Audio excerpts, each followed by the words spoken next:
할렐루야 한번 다시 한번 따라오겠습니다. 할렐루야. 할렐루야. 할렐루야. 할렐루야. 오늘 예수님이 우리를 위해 십자가에서 죽으시고 다시 살아나신 부활 주일입니다. 그 부활을 믿으시기를 주님의 이름으로 축원드립니다. 아멘. 오늘은 부활을 아시나요? 라는 제목으로 함께 하나님의 말씀을 나눠보겠습니다. 오늘도 질문으로 시작하겠습니다. 속으로 대답하십시오. 부담스러우시니까. 크리스마스가 신나세요? 부활주일이 신나세요? 정직하시길 바랍니다. 그럼 또 한번 다시 질문하겠습니다. 크리스마스가 기다려지세요? 부활주일이 기다려지세요? 네, 아멘. 그럼 다시 한번 묻겠습니다. 크리스마스가 내 인생에 참 중요한 것으로 느껴지시고 그 기억이 많으신가요? 아니면 부활주일이 내 인생에 굉장히 중요하고 기억되는 것이 많으신가요? 물론 크리스마스가 참 중요합니다. 성탄절이라고 하죠. 왜냐하면 예수님이 이 땅에 우리를 위해서 내려오신 날이에요. 낮고 낮은 곳으로. 굉장히 중요해요. 이 땅에 오셨기 때문에 십자가에 죽으시고 부활하신 사건이 있었기 때문에 크리스마스는 참으로 중요합니다. 근데 그렇다고 또 부활하신 것을 중요하게 여기지 않을 수도 없습니다. 왜냐하면 부활하심을 통해서 예수님이 예수 그리스도가 되셨기 때문입니다. 부활하심을 통해서 우리에게 참된 소망, 산 소망을 주셨기 때문입니다. 이 부활이라는 것은 어떤 종교에서도 찾아볼 수 없는 것입니다. 이 부활이라는 것, 이 죄를 해결하는 것은 어떤 종교에서도 있지 않는 것입니다. 그렇기 때문에 이 부활은 우리의 죄사함의 완성입니다. 그리고 우리가 삶을 살아가는 것의 시작점입니다. 그래서 부활도 굉장히 중요합니다. 이 성탄절도 중요하고 부활주일도 중요하고 어떤 것이 더 중요하다 우리는 이야기할 수 없을 정도로 모두 다 중요합니다. 그렇지만 부활절보다 성탄절을 더 기다리는 것이 우리의 모습이라는 겁니다. 실제적인 모습입니다. 성탄절은 믿지 않는 사람들도 열심히 같이 준비해줘요. 그렇죠? 성탄절 한 달 훨씬 전부터 캐롤이 울리기 시작하고요. 막 성탄절 이벤트들이 벌어지기 시작합니다. 믿지 않는 사람들도 이렇게 성탄절을 준비해 주는 것만큼 그 의미는 잘 모르겠지만 우리는 좀 부활주의를 좀 더 비중 있게 다뤄야 되지 않을까 그런 생각을 많이 해봤습니다. 그래서 우리에게 주어진 것이 뭐냐면 사순절이라는 절기입니다. 사순절 처음 시작할 때 제가 묵상 칼렌더를 나눠드렸죠. 얼마나 보셨는지 잘 모르겠지만 사순절은 이 부활주의를 중심으로 주일을 뺀 40일의 기간을 얘기해요. 그 40일 동안 뭘 하냐면 십자가를 묵상하는 겁니다. 우리를 위해서 죽으신 예수님, 우리를 위해서 그 십자가에 오르실 수밖에 없었던 예수님, 그것에 대한 감사가 넘치고 또 기쁨이 넘치고 또 감격해서 우리가 눈물을 흘리게 됩니다. 그래서 많은 교회에서 고난주간 특별기도회, 새벽기도회를 많이 해요. 그리고 고난주간에 많은 부흥성회들을 또 합니다.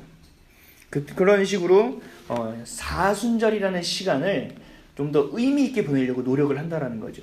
십자가를 바라보기 위해서 노력한다라는 거죠. 근데 또 이렇게 생각하면 참 그래요. 사순절 십자가를 묵상할 때는 우리가 40일을 묵상한다는 거죠. 근데 부활주일은 단 하루예요. 어제도 우리 열심히 이거 붙이면서 오리면서 제가 그런 생각이 들었어요. 그렇게 한마디 제가 했던 기억이 나는데 이거 하루를 위해서 이렇게 해야 되나? 하루인데? 여러분들 이게 금방 된 것 같지만 금방 되지 않았습니다. 그렇죠? 우리 김성희 선생님 또 오랜 시간 준비하시고 또 나와서 우리 권사님하고 여러분들이 또 열심히 준비한 것들이 있고 또 달걀도 몇 시간 하루 내내 걸쳐서 또 삶은 시간이 있고 많은 분들이 해결책 때문에 된 일인데 어쨌든 우리는 십자가에 대해서 묵상을 그렇게 많이 하는데 부활에 대해서는 그렇게 묵상하지 않는다는 거예요. 어떻게 보면 부활을 위한 죽음이었는데 부활을 위한 십자가의 고난이었는데 우리는 고난만을 묵상하고 부활을 그렇게 묵상하지 않습니다. 십자가를 묵상하면 그래요. 눈물이 흘러요.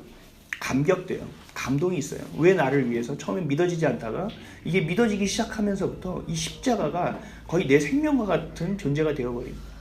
그런데 우리는 부활에 대해서는 그렇게 깊이 생각하지 않는다는 거예요. 찬송가도 한번 보면요. 제가 부활절 찬양 고르다가 그만두고 의미 있는 찬양으로 고른 거예요. 부활주일 찬송을 고르기가 어려워요. 십자가 찬송은 되게 많아요. 근데 부활주일에 대한 찬송은 찾기가 어려워요. 하나 찾았는데요, CCM으로 너무 높아서 포기했습니다. 아침에 와서 연습을 막 하다가 복사도 다 해놨다가 도저히 안 되겠다. 이건 드럼과 베이스가 있어서 내 목소리를 묻히지 않는 한 이것은 어렵다. 여러분들에게 시험을 줄 수도 있다. 그래서 제가 여기 복사한 거 여기 밑에 있습니다. 내려놓았습니다. 왜 우리는 십자가에 대해서 묵상을 그렇게 많이 하는데 부활에 대한 것들은 묵상하지 않을까요? 왜 부활의 기쁨에 대해서 우리는 만끽하고 있지 못할까요? 왜 인식하지 못하며 살아갈까요? 부활이 얼마나 기쁜지 몰라서 그럴까요? 부활의 기쁨은 다 알고 있으실 텐데, 아니면 그렇게 부활이 중요하지 않다고 생각하는 걸까? 그렇지, 삶을 보면 부활신앙으로 살아가는 사람 별로 없네. 부활을 그렇게 중요하게 여기지 않는 것일까? 오늘은 이거를 좀 생각해 봤으면 좋겠습니다. 오늘은 내 삶에도 부활이 있는지, 내가 이 부활을 정말 알고 있는 것인지에 대해서 함께 말씀을 좀 나눠보도록 하겠습니다. 첫째로, 내 인생 가운데 부활이 있으십니까? 내 삶 가운데. 예수님이 십자가에서 죽으셨어요.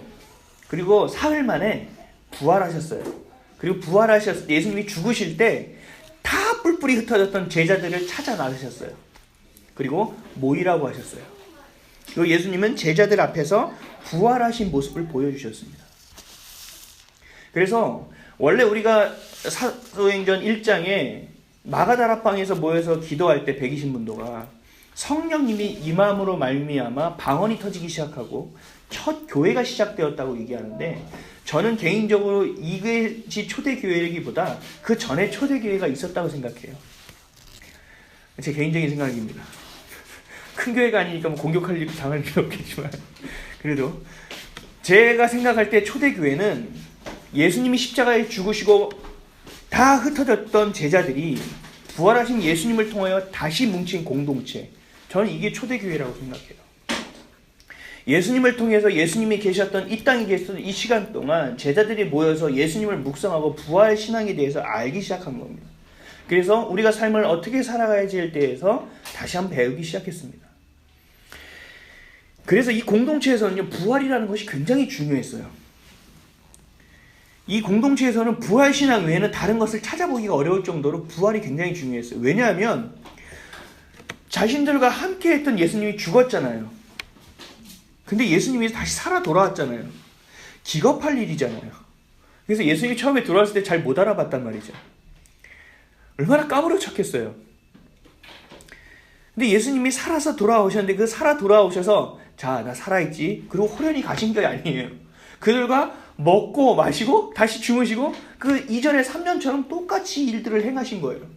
그러니까 제자들은 매일 아침에 일어날 때마다 눈을 비비는 거예요. 예수님 맞나? 예수님 다시 살아나신 거지? 예수님 이렇게 가봐서 예수님 손바닥에 있는 모초가 한번 보고, 맞아. 예수님 다시 살아나신 거야. 그리고 예수님이 이렇게 앉아있는데 발을 가서 보고, 발에 이 못자국을 보고, 그렇지. 예수님이 다시 살아나신 것이. 그래서 하루하루를 꿈같이 보내고 있었다라는 거죠.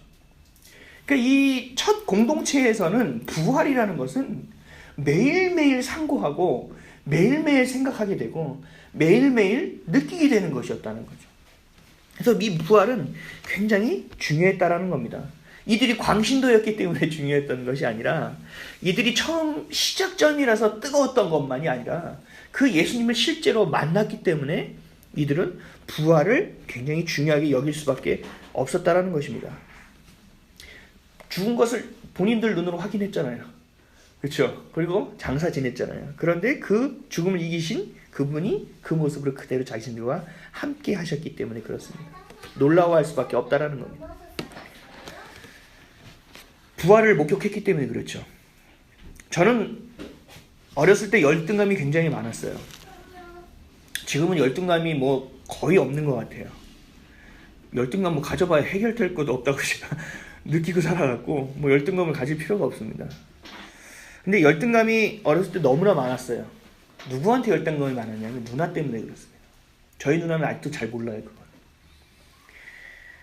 저희 누나는 지금 저한테 전화해서 신앙 상담을 하고, 그리고 제가 전화하고 또 누나에게 말씀을 전해줌으로 누나가 다시 산 소망을 찾게끔 해주는 역할을 제가 지금 하고 있는데, 제가 누나 때문에 얼마나 열등감을 갖고 힘들어했다는 것을 아마 모를 겁니다. 누나는 미술을 안 하다가 고등학교 때 잠깐 했는데 그림 그리기 대회에서 전교 1등을 했습니다. 미술에 대해서 좀 탁월했던 것 같아요. 근데 공부를 해도요, 전교 손가락 안에서 놀았어요. 누나가. 그리고 심지어 달리기를 해도 1등을 했어요. 모든 면에서 아주 탁월했어요. 그러다가 고등학교 막판에 대해서 뭔가 일이 좀 여러 가지가 있어서 확 미끄러지는 바람에 좀 어려움을 당했지만 뭘 해도 잘했어요. 심지어 싸움도 잘했어요. 제가 어머니가 동생 잘 보고 있어 아무도 못 나가게 했을 때 제가 나가고 싶어서 나가겠다고 막 이랬는데 초등학교 저학년 때 누나가 태권도를 배웠었거든요. 마지막 경고라고 얘기했는데 그 경고를 제가 무시했습니다. 그리고 나가다가 갑자기 뭐가 별을 보고 확 쓰러졌어요. 뭐였느냐면 누나가 뒤돌려차기를 해서 그 발로 제 얼굴을 강타한 겁니다. 그래서 제가 그 자리에서 쓰러져서 잠깐 기절했어요. 그래서 제가 쌍코피를 처음으로 흘려봤던 경험이 있습니다. 그러니까 누나에 대해서 이런 누나는 누나라고 생각하고 제가 크지 않았어요. 누나는 형이다. 그냥 머리만 긴 사람일 뿐. 형이다라는 마음을 가지고 늘 살았어요. 본인이 첫째 형으로 알고 있어요. 지금도 그렇게 살아갑니다. 그랬던 누나예요.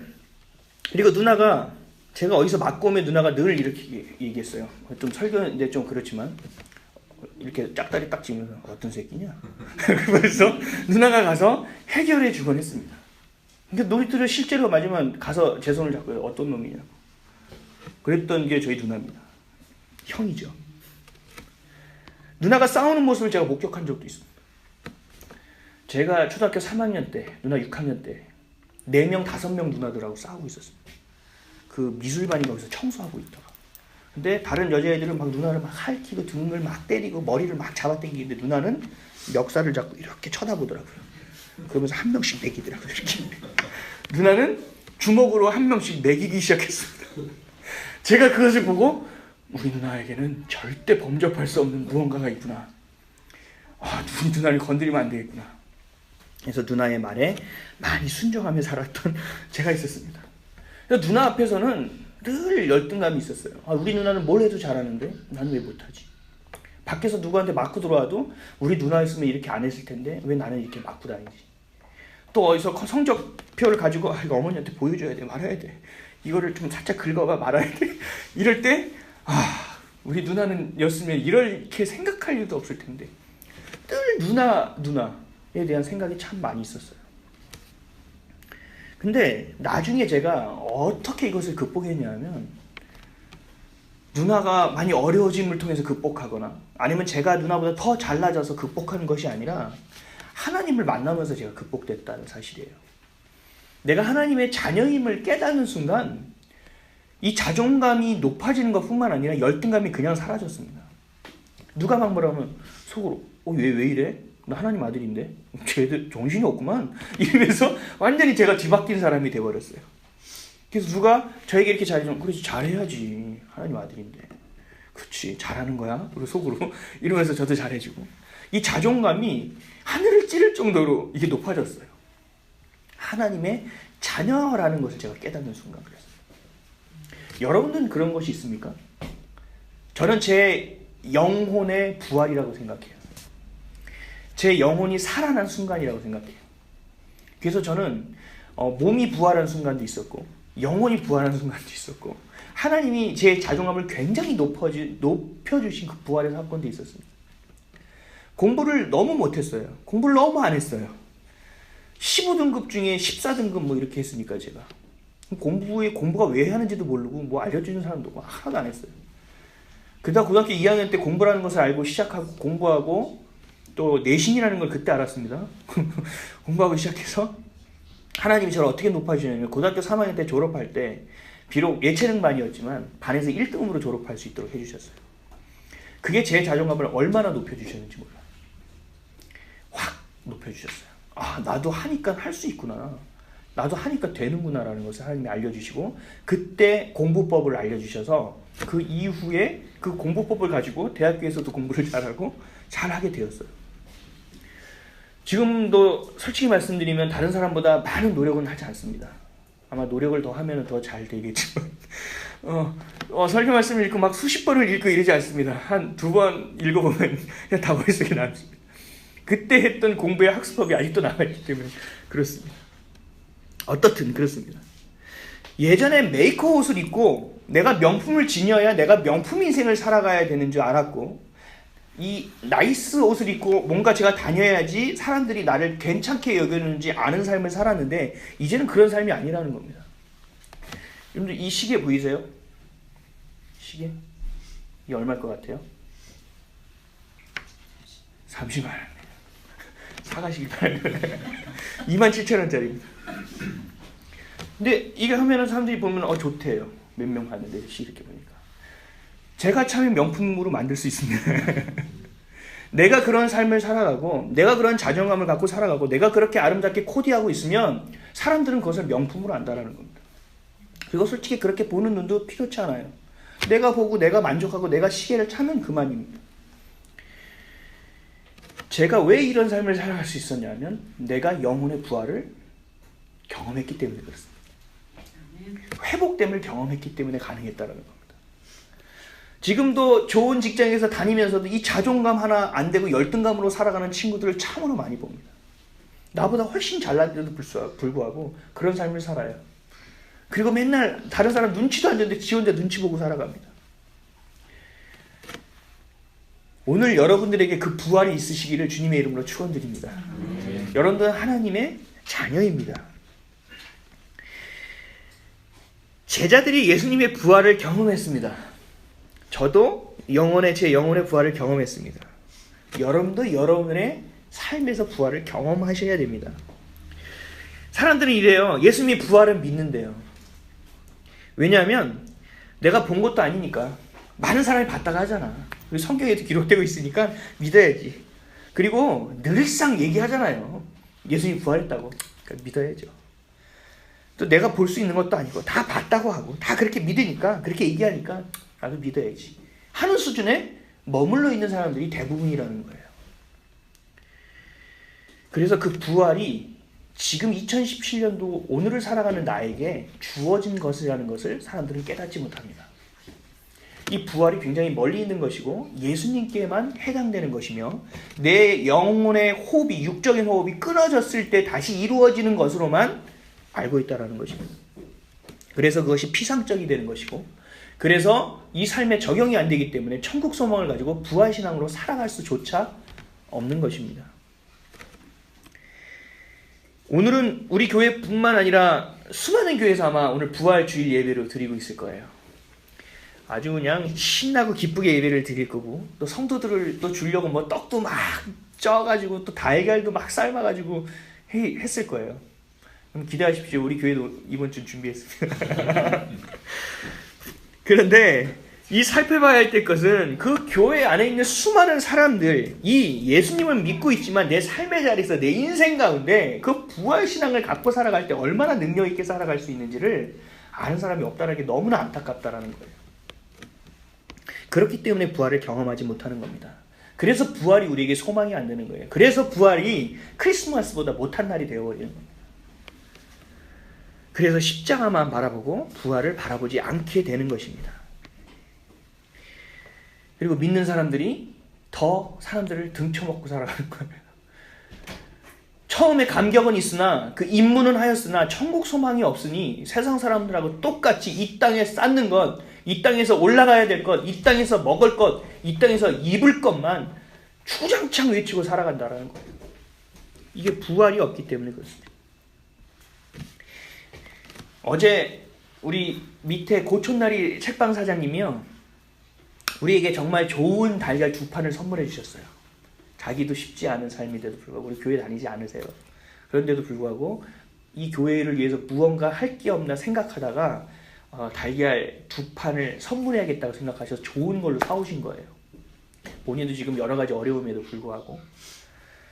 근데 저희가 이렇게 싸서, 어제 우리 또 봉사하시는 분들이 우리 달걀을 주는데 좀 달걀을 드려야 되는 게 아니냐, 그래서 예쁘게 포장해가지고 떡볶이 그릇에다가 깨끗한 떡볶이를 깔끔하게 포장해서 또 갖다 드렸더니 감동하시더라고요. 내가 이런 거 받아도 되냐? 내가 이거 받아도 돼요? 그래서 우리 성도들이 계란 너무 좋은 거 주셔서 다 너무 감사해요. 고맙습니다. 이렇게 얘기했더니 저녁 때 문자가 하나 왔어요. 목사님 달걀 2판으로 이번에 섬겨드렸는데 내년에는 제가 5판을 섬겼어요. 그만큼 목사님도 교회의 교인들이 많아졌으면 좋겠습니다. 제가 기도하겠습니다. 제가 그 얘기를 듣고 막 마음이 감동이 되더라고요. 그러면서 목사님이 이사를 가시든 여기 계시든 관계없이 저는 그렇게 할 겁니다 라고 얘기하시더라고요. 그래놓고 제가 2층에 갔다 왔습니다. 적은 양이지만 부활주일 헌금을 드립니다. 그러면서 맨 마지막에 예수님 부활을 축하합니다 라고 저한테 보내주셨어요. 아침에 들어와 보는데 제 아들이 제일 먼저 들어왔거든요. 문틈에 있는 것이 떨어졌죠. 봉투. 교회를 안 다니시는 분은 분명해요. 저한테 오늘 차 타고 오는데 문자가 왔어요. 목사님 제가 글씨를 잘못 썼어요. 부활주일인데 부활주일로 썼어요. 거꾸로 잘 써셨는데 부활로 알고 계시더라고요. 부활을. 그러니까 이분은 부활이 뭔지도 잘 모르시는 분이에요. 그럼에도 불구하고 이것이 굉장히 기쁜 날이라는 걸 알고 계십니다. 제가 마음에 너무 큰 감동이 있었어요. 이분 진짜 제가 요즘 전도하려고 품고 기도하는데 이분은 반드시 천국 소망을 가져야 된다. 그래서 제가 문자로 제가 기도해 드릴게요. 그래서 문자로 기도해 드렸어요. 부담스러우실까 봐. 맨 마지막에 또 아멘을 하시더라고요. 아멘하고. 근데 그 다음에 부활이죠 이렇게 와가지고 제가 좀 깼는데 아멘으로 또 오셨어요. 참 귀한 거예요. 우리 교회 제가 아까 말씀 한번 둘러보십시오. 둘러보세요. 참 예쁘죠. 어제 그렇게 아름다운 날씨를 반납하시고 하나님께 드렸어요. 원래 저는 그냥 그 아름다운 날씨가 있으면 그냥 누리셨으면 좋겠는 목회자의 심정이거든요. 가서 가져가고 맛있는 것도 드시고 산에도 가시고 들에도 가시고 좀 이렇게 뭐 안 해도 되니까 저는 늘 그런 마음이에요. 왜냐하면 영혼이 더 중요한 거니까. 근데 집에 와서 이렇게 생각해보니 너무 귀한 마음인 거죠. 하나님이 부활주일에 대해서 나에게 다시 한번 얘기해 주시는 것 같다. 제가 성탄절이 되면 작년 말고 재작년에는 은원이랑 둘이 와서 여기서 홈플러스 가서 7,000원 얼마짜리 사가지고 와가지고 둘이 같이 이렇게 트리를 했어요.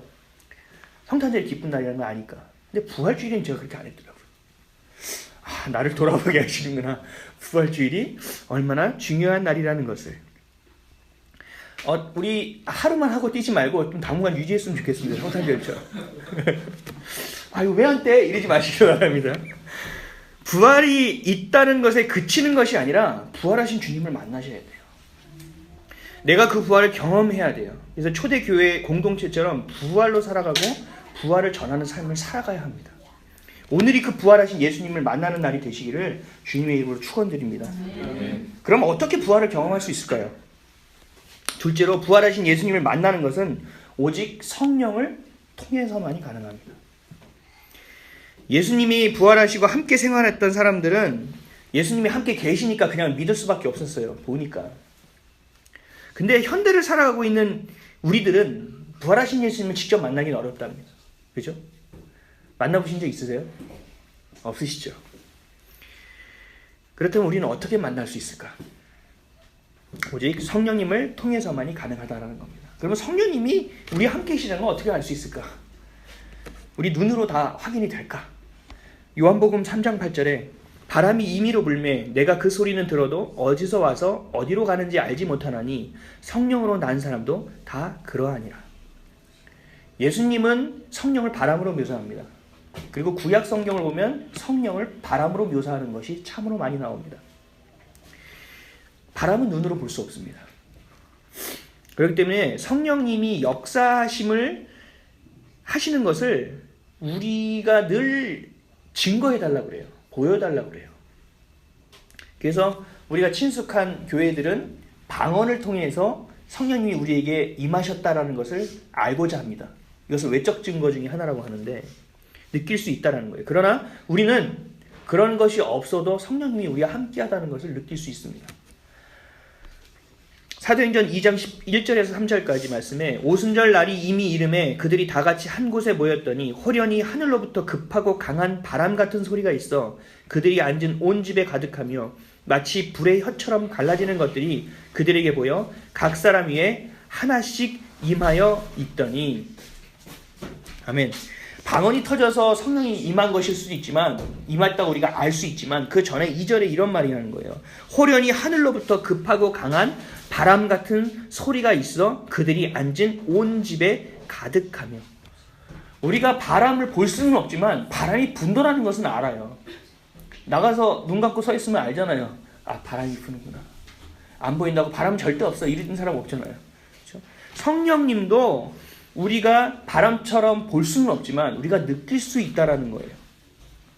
우리가 마음으로 알 수 있다라는 거예요. 부활하신 예수님을 지금 만날 수는 없지만 성령님이 우리와 함께 한다는 것은 우리는 느끼고 알 수 있다라는 것입니다. 제자 중에 한 명이 예수님을 보고도 못 믿었는데 그 중에 가장 믿음 없는 제자가 한 명 있었죠. 우리가 주방에 늘 갖다 놓는 겁니다. 도마죠. 도마는 예수님을 보고도 믿지 못했어요. 그렇죠? 그래서 말도 안 돼. 그랬더니 예수님이 오라 그래서 손가락 넣어봐라. 넣어봤죠. 그리고 또 넣어봐라. 넣어봤죠. 다 넣어봤어요. 그러고 나서 도마가 고백합니다. 그죠? 요한복음 20장 27절에서 29절에 도마에게 이르시되 내 손가락을 이를 내밀어 내 손을 보고 내 손을 내밀어 내 옆구리에 넣어보라. 그리하여 믿음 없는 자가 되지 말고 믿는 자가 되라. 도마가 대답하여 이르되 나의 주님이시요 나의 하나님이시니이다. 예수께서 이르시되 너는 나를 본고로 믿느냐 보지 못하고 믿는 자들은 복되도다 하시니라. 아멘. 우리가 이렇게 도마처럼 예수님을 직접 만나서 손을 넣고 믿으면 우리는 믿겠다고 얘기하지만 그것이 아니고 보지 않고 믿는 자가 더 믿음이 크고 복되도라고 얘기하시는 거예요. 이미 복을 우리에게 만들어 주셨다라는 거죠. 이것을 누가 하느냐? 성령이 가르쳐 한다는 거예요. 성령이. 바람이라 그러니까 나가서 바람만 맞는 분들이 계세요. 그럼 바람 듭니다. 봄바람 무섭습니다. 하나님은 어떤 것을 통하여서도 성령님은 어떤 모습을 가지고서도 우리에게 느낄 수 있게 해주신다라는 것을 얘기하는 거예요. 이 자연을 통해서 산을 통해서 구름을 통해서 해를 통해서 어떤 모습을 통해서도 하나님이 너의 아버지 되신다는 것을 보여주시고 성령님이 늘 함께 하신다는 것을 보여주신다라는 것입니다. 그러면 이 예수님, 이 성령님을 우리 어떻게 만나야 될까? 우리에게 주신 방법이 하나 있습니다. 성령님을 못 만나신 분들은 잘 들으시길 바랍니다. 성령님을 만날 수 있는 우리에게 주신 방법, 하나님의 말씀, 성경을 읽는 것입니다. 히브리서 4장 12절에 하나님의 말씀은 살아있고 활력이 있어 좌우의 날선 어떤 것보다 예리하여 혼과 영과 및 관절과 골수를 찔러 쪼개기까지 하며 또 마음의 생각과 뜻을 판단하시나니. 아멘. 성령이 역사하시는데 그 역사를 뭘로 중요하게 제대로 하시냐 하면 말씀을 통해 역사하신다는 겁니다. 여러분들 말씀 보시면 굉장히 졸리시죠? 어떤 교회 가서 이렇게 했더니 아멘 하시는 분이 계시는데 무턱대고 졸다가 아멘 하실 것 같은데 성경이 옛날에 저도 불면증이 있었어요. 불면증이 있을 때 성경을 보면 특효약이었습니다. 잠이 언제 왔는지를 몰라요. 그리고 또 하나는 목사님 설교를 틀어놓고 있잖아요. 잠이 너무 잘 와요. 정말 잘 와요. 그래서 저는 다 셀프 디스라고 하는데 저는 잠이 안 올 때 제 설교를 너무 잘해요. 농담이고요. 우리가 수면제와 같은 성경 말씀이 어느 순간 우리에게 가장 중요한 진리가 돼버리고요. 이 수면제와 같은 성경 말씀이 읽어도 이해가 되지 않던 말씀이 어느 순간 우리의 삶의 길이 되어진다는 겁니다. 우리 삶의 방향이 되어지는 사건을 우리가 목격하고 만나게 된다는 거예요. 삶에서 풀리지 않던 숙제들, 이거 이해되지 않았던 이런 문제들이 이 성경 말씀을 통해서 다 풀리고 열리기 시작하는 거예요. 그래서 하나님이라는 존재를 제대로 만나게 되는 거예요. 그 사건이 바로 성령님을 만나는 사건입니다. 그 사건이 바로 성령 세례라고 얘기하는 겁니다. 그때 성령님을 만나게 되는 겁니다. 그때 말씀을 우리에게 풀어주고 보여주시는 분이 뭐냐 하면 성령님이라는 거예요. 이렇게 후레쉬를 큰 걸 가지고 껌껌한데 성경 말씀 이렇게 라이트를 해서 조명해 주신다라는 겁니다. 그것을 경험하게 되면 성경 말씀이 얼마나 단지 몰라요. 얼마나 맛있는지 몰라요. 그래서 잠언에서 이렇게 말해요. 잠언 24장 13절에서 14절에 내 아들아 꿀을 먹으라. 이것이 좋으니라. 송이 꿀을 먹으라. 이것이 내 입에 다니라. 지혜가 내 영혼에게 이와 같은 줄을 알라. 이것을 얻으면 정령이 내 장래가 있겠고 내 소망이 끊어지지 아니하리라. 말씀을 꿀이라고 표현해요. 그리고 이 꿀을 잘 가지고 있으면 먹고 살아가면 내 소망이 절대로 끊어지지 않을 것이다. 네 지혜가 바닥을 보이는 일이 없을 것이다. 라고 얘기하고 약속하고 계신다는 것입니다. 그러니까 성령님이 말씀을 통해서 우리에게 매일처럼 꿈꾸는 삶을 살아갈 수 있게 해준다는 거예요. 데살로니가전서 1장 5절에서 6절 말씀에 이는 우리 복음이 너희에게 말로만 이른 것이 아니라 또한 능력과 성령과 큰 확신으로 된 것임이라. 우리가 너희 가운데서 너희를 위하여 어떤 사람이 된 것은 너희가 아는 바와 같으니라. 또 너희는 많은 환난 가운데 성령의 기쁨으로 말미암아 받아 우리와 주를 본받는 자가 되었으니. 아멘. 말씀만 툭 던져놓고 야 말씀 봐봐 여기 다 있어. 이게 아니에요. 말씀을 주시고 거기에 성령님까지 보내주셔서 너에게 다 보여주고 알려주겠다고 얘기하고 있습니다. 우리를 끌어주실 거라고 얘기하고 있습니다. 사랑하는 성도 여러분, 이 얘기를 들으면서도 성령님 어떻게 만나지? 어떻게 느끼지? 고민하는 분들이 혹시 계십니까? 여기 계신 분들 중에서 성령님을 만나지 못할 분은 한 분도 안 계십니다. 왜냐하면 성령님이 역사하시지 않고는 여러분들이 여기 와서 앉아 계실 분은 한 명도 없기 때문에 그래요. 성령님이 역사하시지 않으시면 여러분들은 기도할 수조차 없습니다. 성경 한번 읽어볼까? 이것도 되지 않습니다. 성령님이 계시기 때문에 여러분들은 그렇게 생각할 수 있는 것입니다. 말씀을 통해서 바람과 같이 늘 우리 곁에 있는 성령을 만나게 되실 것입니다. 성령님으로 인해서 부활을 누리게 될 것입니다. 그래서 성령을 구하셔야 돼요. 그리고 기도하셔야 돼요. 그리고 말씀을 보셔야 돼요. 그리고 말씀을 보고 졸려 이제 자야지가 아니라 이 성령님 이 말씀을 깨닫게 해주십시오. 이 말씀이 내게 진리가 되고 생명이 되고 기되게 해주십시오라고 기도하며 성경을 통하여 성령님을 만나시기를 바랍니다. 여러분들 찌질하고 부족하고 좀 스스로 하찮게 여겨지는 그 삶이 하나님의 권능과 능력의 말씀으로 완전히 역전되는 삶을 경험하게 될 거예요. 이것이 바로 삶에서의 부활을 경험하는 것입니다. 완전히 끝까지 가고 밑바닥에 가도 다시 세우실 수 있는 분은 하나님이세요. 완전히 내게 아무것도 없다고 하더라도 내게 먹을 것을 주시고 살 길을 열어주시는 분은 오직 성령님, 우리의 주님 되시는 분밖에 안 계시다라는 겁니다. 그래서 믿으시기를 바랍니다. 그러면 경험하시면 여러분들 끔찍하게 여러분들을 사랑하시는 하나님이 여러분들을 아들 삼아주시고 딸 삼아주시고 끝까지 책임져 주실 줄 믿습니다. 아멘. 마지막으로 오늘 본문 말씀 다 같이 한번 읽겠습니다. 다 같이 한번 읽어볼까요? 시작. 그리스도께서 죽은 자 가운데서 다시 살아나셨다 전파되었거늘 너희 중에서 어떤 사람들은 어찌하여 죽은 자 가운데서 부활이 없다 하느냐. 만일 죽은 자의 부활이 없으면 그리스도도 다시 살아나지 못하셨으리라. 그리스도께서 만일 다시 살아나지 못하셨으면 우리가 전파하는 것도 헛것이요 또 너희의 믿음도 헛것이며 또 우리가 하나님의 거짓 증인으로 발견되리니 우리가 하나님이 그리스도를 다시 살리셨다고 증언하였습니다. 만일 죽은 자가 다시 살아나는 일이 없으면 하나님이 그리스도를 다시 살리지 아니하셨으리라. 만일 죽은 자가 다시 살아나는 일이 없으면 그리스도도 다시 살아나신 일이 없었을 터이요. 그리스도께서 다시 살아나신 일이 없으면 너희의 믿음도 헛되고 너희가 여전히 죄 가운데 있을 것이요. 아멘. 부활이 없다면 우리에게 십자가는 슬픔 그리고 감사뿐으로 남을 것입니다. 그러나 부활이 있었기 때문에 우리 가운데 소망이 되는 것입니다. 예수님이 그냥 십자가에서 죽으심으로 끝났다면 그저 유대인 청년 한 명이 죽었다는 그 역사의 기록도 남기기 어려웠을 것입니다. 부활하셨기 때문에 우리에게 소망이 되셨고 그리스도가 되셨고 우리의 삶의 이유와 목적도 분명히 해주신 것입니다. 우리가 부활을 믿을 뿐만 아니라 이 부활하신 주님과 늘 동행하시길 바랍니다. 성령님과 동행하시는 여러분 되시길 바랍니다. 그래서 우리가 삶을 살면 문제는 계속 와요. 근심과 걱정과 염려는 계속 와요. 이것이 선한 것이든 악한 것이든 계속 와요. 그래도 기쁨이 금세금세 회복되고 마음이 살아나고 육체는 아프지만 다시 육체가 회복되는 그 부활신앙을 여러분들 삶에서 만끽하시기를 주님의 이름으로 간절히 축원드립니다. 기도하겠습니다.